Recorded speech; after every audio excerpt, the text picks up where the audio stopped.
entamé jeudi dernier par les discours et messages des autorités, responsables et représentants des institutions impliquées dans la lutte contre la traite des êtres humains en Guinée, l'atelier de formation des acteurs de la société civile et communautaire a pris fin, ce samedi 22 juillet 2023, dans la salle de conférence d'un réceptif hôtelier de la commune urbaine de La Baie.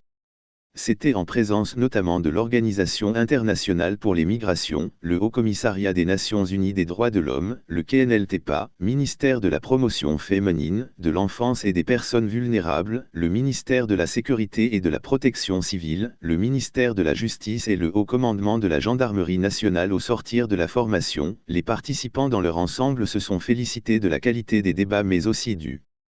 niveau des échanges qui ont permis d'harmoniser les positions des uns et des autres sur la lutte contre la traite des personnes.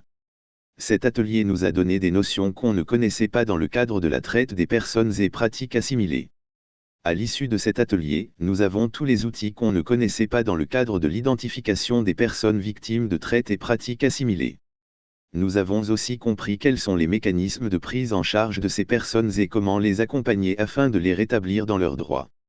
Et on a aussi compris à l'issue de cette formation la sécurité humaine parce que c'est ce qui pour la plupart, cause de la traite des personnes parce que si une personne n'est pas dans un environnement propice pour son épanouissement elle ne peut pas rester dans cet endroit, rapporte Barry Mamadou Sédou, président de l'antenne régionale de Mamou de l'Organisation guinéenne contre la migration irrégulière en abrégé. Mamadou Kebeba, coordinateur préfectoral de l'ONG Ouvrir les Horizons basé à Pite, estime avoir acquis assez d'expérience pour défendre les victimes de la traite dans sa zone d'intervention. Nous sommes des acteurs de la société civile, intervenant dans le domaine de la protection des enfants. Mais ça trouve que parfois nous sommes en manque d'expérience ou de certaines notions par rapport à la protection des enfants. Donc, la raison pour laquelle cet atelier nous a beaucoup permis d'avoir des outils sur les mécanismes de la protection des droits humains. Nous avons traité deux cas ici, c'est tout ce qui est lié à la traite et tout ce qui est aussi lié au trafic. Donc, nous avons largement compris ces deux notions-là et ça va nous permettre d'agir sur le terrain, identifier, détecter et vérifier les cas, mais aussi le référencement des cas vers les autorités compétentes, soutient-il. De son côté, Algassimou Lamine Diallo de la PQD a été très marqué par la thématique.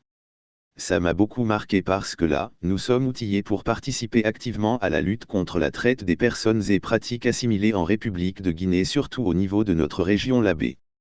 La formation là était vraiment nécessaire parce que ça nous a outillés pour mieux participer à la lutte contre la traite des personnes et pratiques assimilées parce que nous savons que surtout au niveau de la région de La Baie, il y a des préfectures frontalières au Mali, la Guinée-Bissau, réagit cet autre.